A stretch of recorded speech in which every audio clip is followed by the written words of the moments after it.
Aumente o volume, o seu programa do universo da música pesada está no ar. De Headbanger para Headbanger, Maloik.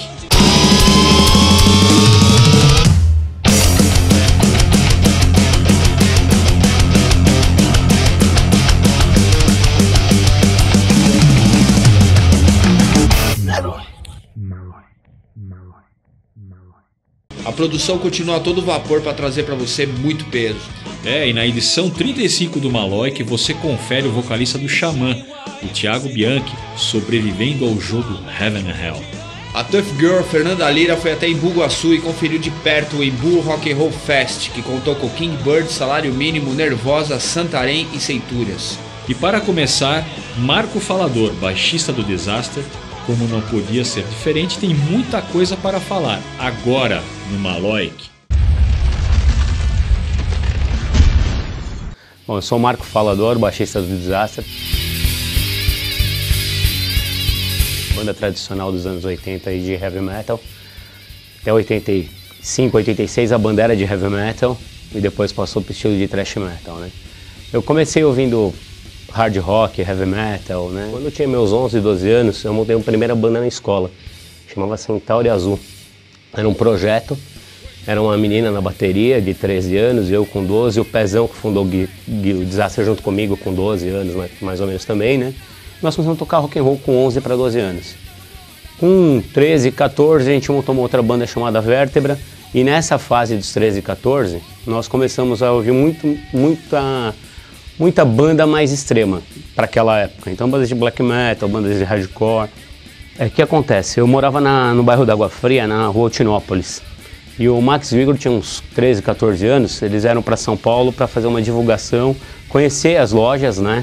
E a tia deles morava 2 quadras da minha casa. Tava na rua andando, naquela época eu andava calça jeans toda rasgada, bem estilo James Hetfield, camisa do Discharge, porque eu curtia hardcore, Niche Dogs, e um coturno da Aeronáutica até o joelho. Aqueles coturno de paraquedista, que tem uma faixinha branca de couro. E eu tô lá, vem 2 cabeludos na minha direção na rua, 2 pivetes cabeludos na direção na minha rua e tal, descendo a minha rua e ameaçaram atravessar. E como eu sempre fui assim, vendia as fitas, comunicativo, estava sempre com a minha mochila no lado, né? Peguei e falei assim, e aí, tudo bem, vocês curtem? Ó, tem umas fitas aí e tal, e comecei a conversar com eles. Eles, meu, legal, tal, achei que isso era punk. E começou a conversar comigo, falou, a gente tá na casa da minha tia, a gente é de Minas, a gente tem uma banda chama Sepultura, né? Aí eles vieram contar, falaram, então, a gente tá gravando um material e tal. E aí eu convidei eles na época para ir no ensaio do Disaster. A cena underground era separada. Você não tinha união. Foi ter união a partir de 86, 87, de hardcore com metal. Mas punk mesmo nunca teve. Como eu trabalhava vendendo as fitas, eu conhecia gente de toda a galera. E aí, no começo de começar a tocar, até por limitação técnica, eu toquei numa banda punk chamada Anistia, que eram uns amigos que estudavam comigo na escola. E falaram, pô, Marcão, vamos fazer a banda, vamos tocar um punk rock. Comecei com a Anistia, fiquei 8 meses com eles. E aí, nessa época aí de punk, eu toquei com eles 8 meses, eu continuei curtindo punk, eu parei de tocar punk porque não era o que eu queria. Não era o som que eu queria fazer. Pra mim, como eu falei, eu comecei ouvindo metal aos 4 anos de idade, né, com hard rock e metal. Então, o punk era uma paixão, mas não era o que eu queria fazer. A paixão maior, o que corria nas veias, era o heavy metal. Com relação ao projeto do 14 Crash, em 2008 para 2009, encontrei com 2 amigos meus de escola. Vamos fazer um som, vamos brincar e tal. O projeto do 14 Crash era tocar só nos 70 e 80, por diversão, né? Só para curtir mesmo e ter um revival no coração da gente com relação a uma coisa que sempre preencheu a gente. O Vértebra, ele foi uma continuação do meu primeiro projeto lá do Centauri Azul, junto com o Pezão, né? Que foi o que do Vértebra nasceu o Disaster.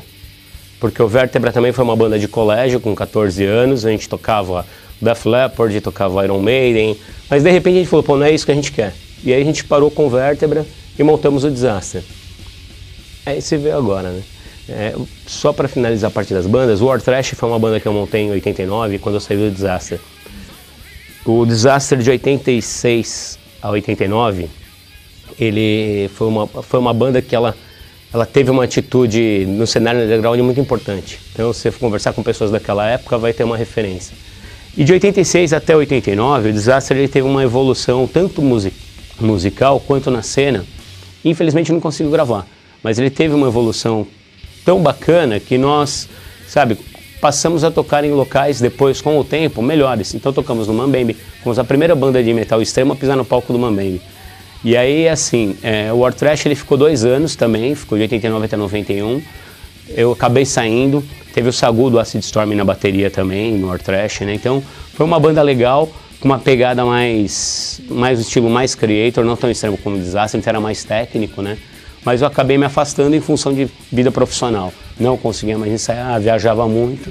Acabei me afastando e eles também acabaram parando com relação ao War Trash. Setembro, em outubro do ano passado, quando eu tinha voltado com o Disaster, retomado, montando o projeto do Dynamite e retomando assim, o repertório do Disaster, compondo, eu tive um AVC, que foi em 19 de outubro. Depois desse AVC, a minha vida mudou, porque eu voltei a canalizar toda a minha energia para a música. E hoje eu falo, eu me recuperei, né? Heavy Metal is the Cure. Eu me recuperei muito em função da música. O próprio neurologista falou para mim que a recuperação vem em função da música. Como eu falei, o objetivo do Disaster, né, quando nós retornamos, era pegar o material, quando veio a ideia de retornar, era pegar todo o material dos anos 80 e regravar e soltar um álbum. Só que do ano passado para cá, as coisas foram acontecendo muito rápidas, como eu disse. Então até dezembro, a ideia é em dezembro, sem dúvida, lançar um álbum do Disaster. Vai ser o primogênito do Disaster, apesar dessa história de 28 anos aí. Naquela época, teve muitas coisas que ninguém imagina que acontecia, né, e que a terceira pessoa, não o Marco Antônio, o falador, estava por trás. Né? Exemplo, a entrada do Andrés no Sepultura. Eu não sou responsável, mas muita gente que conhece a história fala assim, o falador que pôs o Andrés. É mentira, gente. Isso é lenda. Eu não pus, eu apenas fui um dos que deu a opinião que o Andrés deveria estar no Sepultura e o porquê deveria estar. Além da capacidade dele, coisas que o próprio Andrés agregaria na banda naquele tempo, além da capacidade musical, e sim como personalidade. Né? Outras que tem, que são verídicas, né? Sepultura ia fazer um show aí, acho que foi o primeiro show do Andrés na Heavy, lá na Zona Leste. Os carecas do subúrbio foram roubar os equipamentos deles. E aí eu tive que ir lá e meter a cara lá, que eu conhecia a maioria dos punks na época, em função do meu lado pirata. Tive que ir lá, e aí, meu, pô, que sacanagem, vocês roubaram os equipamentos dos caras lá, dá pra liberar aí, devolve aí, meu, senão não vai ter show e tal, não sei o quê. Os caras, Marcão, a gente vai devolver porque você que tá pedindo, porque a gente não ia devolver. E agora em 2011, com a volta do Disaster, meu aniversário foi no meio do ano passado, encontrei com o Galinha, que era vocal do Noise, né? E o Galinha falou, pô, brinquei com ele, falei assim, vamos fazer um som, vamos marcar uma brincadeira, mas não tinha nada a ver com a volta do Disaster. Vamos fazer um som, tocar, se divertir, vamos. A gente marcou um estúdio, e aí ele falou assim pra mim, pô, Marcão, eu vou chamar o Pezão. Eu falei, beleza, passa na casa dele e convida ele. E o Pezão veio. Quando eles vieram, eu falei, vamos voltar com o Disaster nós três? E nós voltamos nós três. Neste meio termo, o Evandro Júnior, que é o baterista do Antares, eu peguei o contato dele pelo Facebook e aí eu pedi um favor pra ele. Eu falei, ô Júnior, preciso um grande favor pra você. Tô fora da cena há um tempo, eu tô voltando com o Disaster e eu queria que você me indicasse um baterista.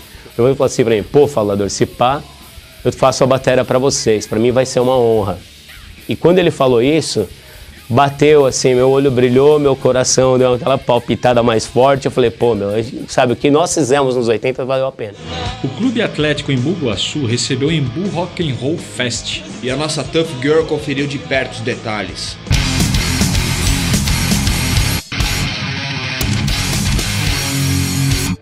Ó, gente, em primeiro lugar, parabéns mesmo, uma banda excelente, assim, só me deixa feliz de ver quanta banda legal tem aí. Bom, eu queria que vocês contassem pra galera que não conhece a banda ainda, ou que conhece e quer saber um pouquinho mais, sobre a história de vocês, né? A gente sabe que vocês começaram lá em meados de 97 e tal. Conta um pouco como foi a trajetória da banda até aqui. Bom, rapidinho. A banda começou em 97, 98. A gente teve uma formação que foi até 2002, né? A gente gravou 2 CDs com essa formação. Era uma banda que tinha influências de hard rock, um pouco de progressivo, né? Tocamos bastante por aí, foi muito bom. Aí teve o rompimento da banda, 2 membros saíram, né? E ficamos um tempo até procurar as pessoas certas, né? Aí encontramos os novos membros, que foi o novo vocal e o novo batera. Nisso a gente ficou ensaiando bastante tempo e acabamos de gravar um CD. O som tá um som mais direto, um hard heavy mais direto, sabe? Com bastante refrão, assim. Mudou um pouco o som, mas a gente tá curtindo muito, tá tendo um resultado muito bom. E é isso aí. Queria que vocês comentassem um pouco as influências de vocês, assim. Na verdade, assim, a banda, até esse segundo CD, ela tinha uma influência muito mais prog, né? Como o Guilherme falou, nesse novo CD a gente buscou um som mais direto, mas a gente ainda curte esses sons. Meio Rush, meio Van Halen, meio Led Zeppelin.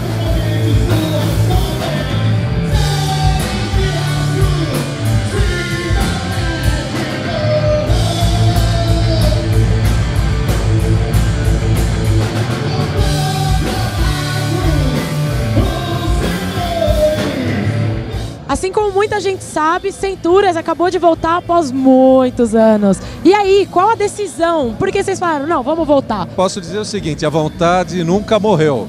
O que faltou foi oportunidade, foi resgatar as pessoas certas, né?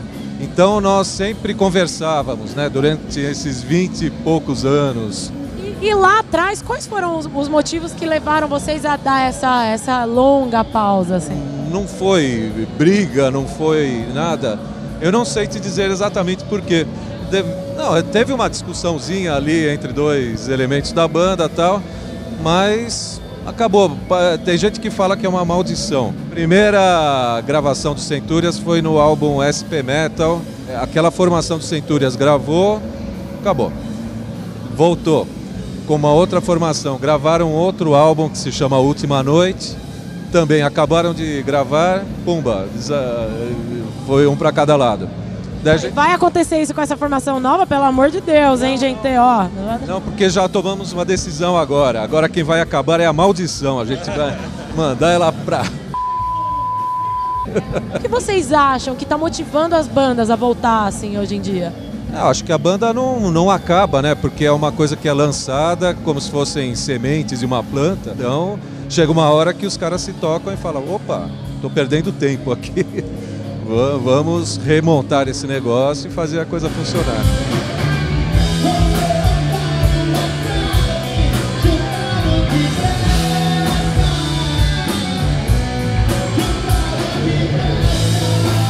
Bom, gente, a galera do Maloik aí, valeu pela entrevista, maravilhoso o evento aqui, o pessoal do Embu Guaçu Rock Fest. Espero que seja o primeiro de muitos. Foi fenomenal para Kingbird, esse apoio, esse espaço, as bandas precisam disso, entendeu? Ainda mais com a galera toda, todo mundo da mesma panela, Baranga, Nervosa, Salário Mínimo, entre outras, Santarém, Centúrias. Tá tudo em família. Eu nunca vi um festival tão mal frequentado como esse. É importante que a Secretaria de Cultura da cidade, dos lugares, tenham noção de que o rock and roll precisa disso. E que tem público. Você vê quanta galera veio. Aqui em Bugaçu, não é perto de São Paulo, não é um lugar tão central. E olha a galera que pintou, meu. Valeu, viu, gente? Brigadão aí. Valeu, Maloik!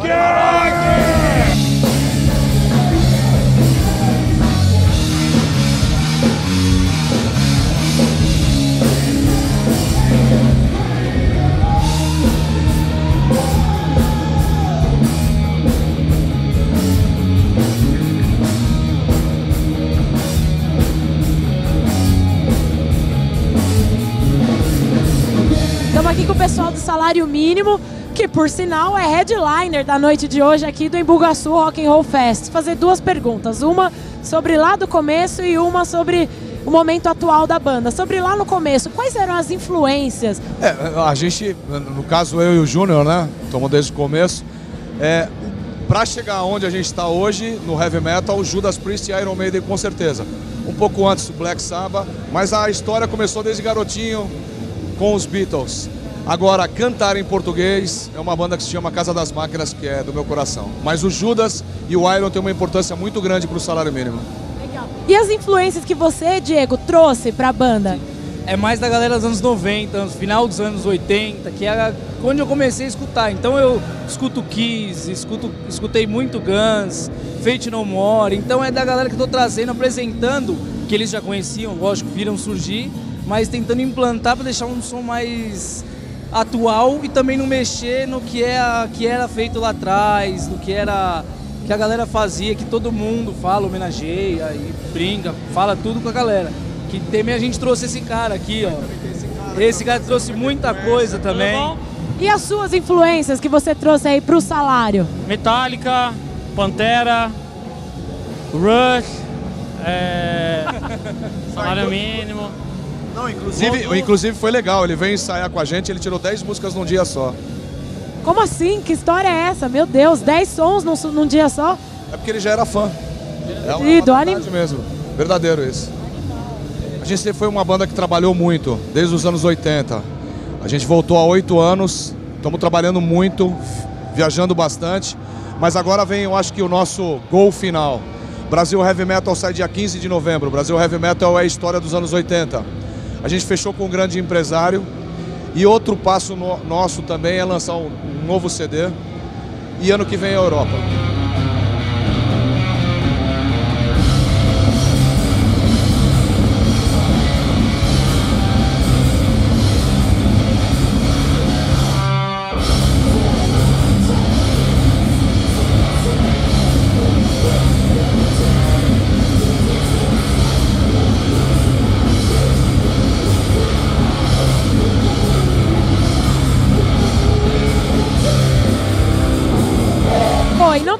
Fazer uma cobertura do festival fingindo que a gente não tocou no festival. A Nervosa, minha banda, pra quem não conhece, também tocou aqui.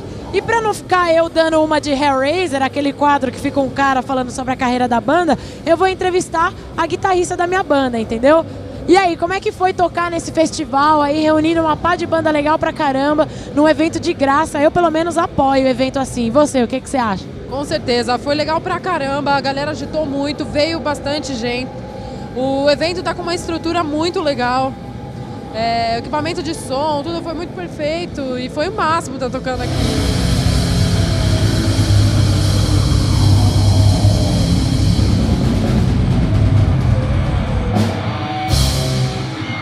E a morte continua sem piedade no jogo Heaven and Hell. Desta vez, o vocalista do Xamã, Thiago Bianchi, jogou os dados no tabuleiro. Confira.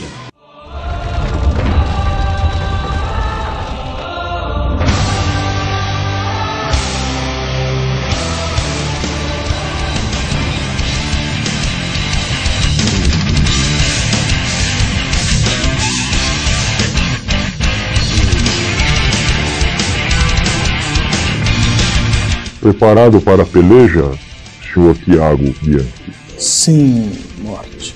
Então, jogue o dado.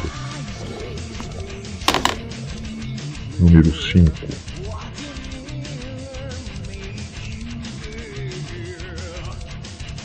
Ok. Who are you?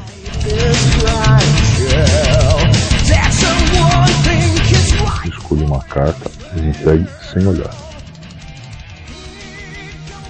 Você tem 5 dicas. Você pode escolher uma delas para a sua primeira. Dica número 1. Tinha apenas 13 anos quando fundei minha banda. Preciso de mais do que isso. 2. Dica número 2. Sou palmeirense. Eu sei que tem gente São Paulina, assim, que de banda. Palmeirense? 3. Dica número 3. No início era identificado pelo meu nome e o apelido de Skull Crusher. Uau. 4. Dica número 4.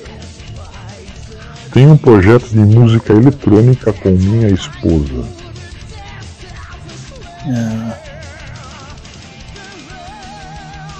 Igor Cavalera? Certo.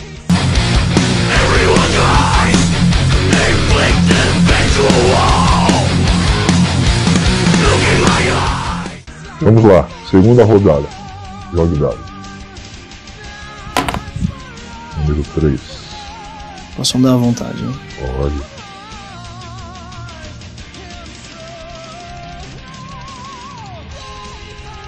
Mais um? Mais um. Ixi, caiu mesmo. Isso aí. Who are you?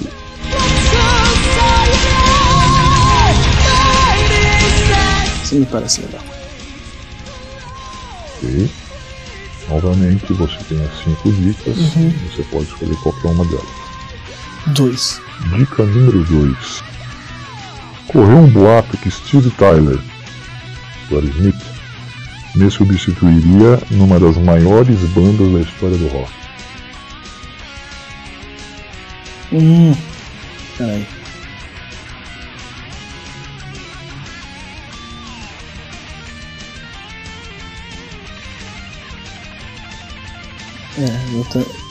Eu já imagino, mas não é, mas... Dica número 1. Era considerado um símbolo sexual na década de 70. Rolling Stones, Mick Jagger. Errado. Robert Plant.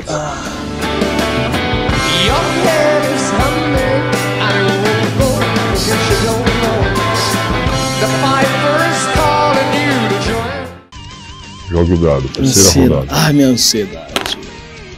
Número 6. Putz. Who are you?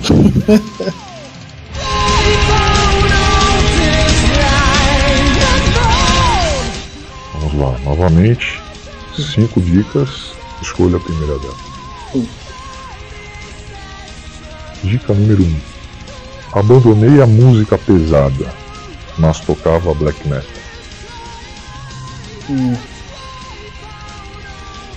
2. Dica 2. Sou homossexual assumido. Aí eu vou. Tenho que ir pra 3. Dica número 3. Participei com um depoimento polêmico no filme Metal, uma jornada pelo mundo do heavy metal.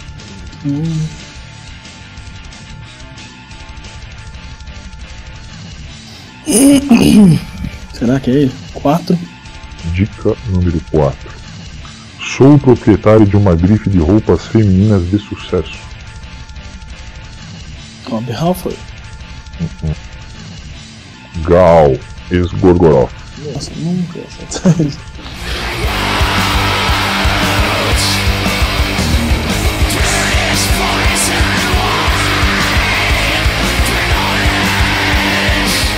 Prosseguindo. Número 2.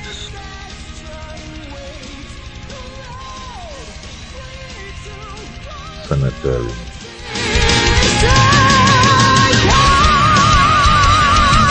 Por uma carta. Você vai ter que fazer uma propaganda vendendo o show ou o último CD da sua banda em linguagem daquelas propagandas de varejo. Loucura, loucura, loucura! É xamã, xamã! Eu tenho xamã de todos os tipos, qualidades e tipos! É xamã loucura, loucura! Oranges por apenas, não sei o preço, mas é baixo!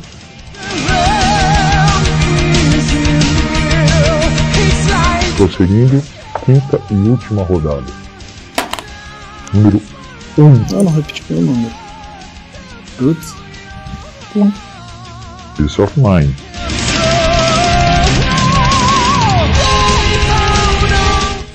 Escolha uma carta. Ok. Que banda de rock da década de 70 foi descoberta no Atlanta Pop Festival? Banda de pop ou de rock? De rock. De rock. Atlanta. 70. Kiss. Grand Funk Railroad. All I need is some tender loving. Keep me sane in this burning oven.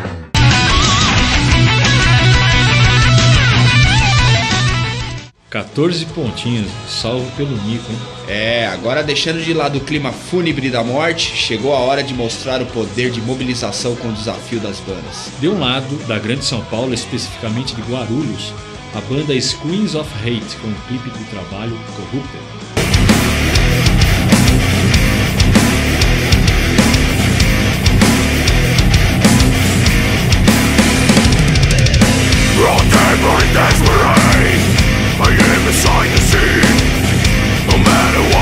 E os experientes mineiros da banda Chacal vêm com o clipe da música Possessed Landscape.